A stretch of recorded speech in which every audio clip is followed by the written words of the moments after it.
1. Paradise. Malay, Negara Brunei Darussalam, State of Brunei, Abode of Peace. 6 October 1997, Local 1302. Breanna Stockard tossed her backpack to the ground, put her hands on her hips, and took a deep breath. The Pacific Ocean spread out before her, a blanket of azure silk. A few white clouds wandered casually in the distance, drifting across the sky like a pair of vacationers easing across a solitary beach. Civilization might lay in the distance. There were oil derricks somewhere offshore, and merchant ships did a brisk trade at the nearby harbor. But from where she stood, Breanna had no hint that she and her husband Jeff Zen Stockard weren't the only people in the world. This is what God looks at every day, she thought to herself. Paradise. Breanna took another deep breath. A month ago, she had found herself stranded in the Pacific during a fierce storm, tossed back and forth in a tiny life raft. It seemed impossible that this was the same ocean now. Maybe it wasn't. Maybe that hadn't even happened. 10 days here in the wonderful paradise of Brunei, helping train pilots to fly the EB-52 Megafortress leased to the kingdom as part of an eventual 3-plane arms deal, had purged her of all unhappy memories. One more week and it might even be impossible to have an unpleasant thought ever again. Zen had surprised her yesterday by turning up for a weekend visit. They had 24 more hours together before he had to return to Dreamland, their base back in the States. Breanna smoothed out the blanket she'd borrowed from the hotel and spread it down on the white sand next to the path. She dropped her bag and Zen's small backpack and turned to go back up the path. "I'll bring down lunch, then I'm going to take a swim before I eat," she told her husband, who was negotiating the bumps down from the parking area in his wheelchair. "Yep," said Zen.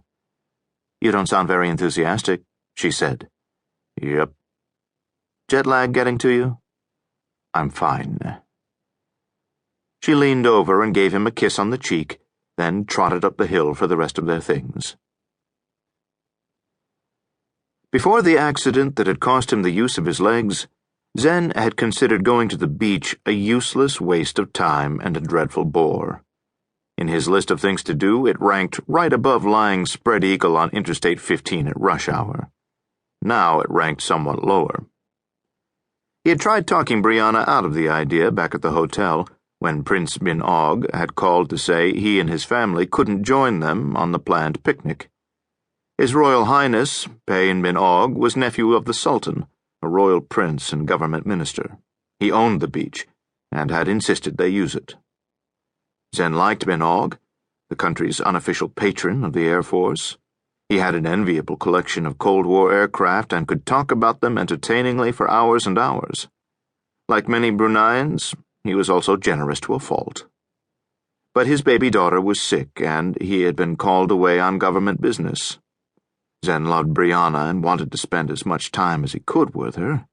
He just would have preferred somewhere other than a beach. A Lakers game, maybe. It wasn't so much the fact that beaches and wheelchairs didn't go together. Truth be told, wheelchairs didn't really fit smoothly anywhere. Much of everyday life in the AB world, as in able-bodied, a term not used by the handicapped without at least a touch of sarcasm, was a succession of physical barriers and dignity-stealing obstructions. Going to the beach was probably no worse than going to the grocery store. And the fact that this beach was a private, secluded refuge meant there were no people to gawk at the geek in the wheelchair, or worse, take pity on him by helping. No, what bothered him was deeper than that. There just seemed to be no point, existential or otherwise, in lying on your belly and watching water lap against the sand. "My, but you're a slowpoke," said Breanna, returning with their coolers. "Need a push?" "No," he said stubbornly, gripping the wheels of his chair and half sliding, half rolling off the hard-packed pathway and onto the sand. Surprisingly, the chair wheels sank only about 1/4 of an inch, and Zen was able to pull over right next to the blanket. There he started a well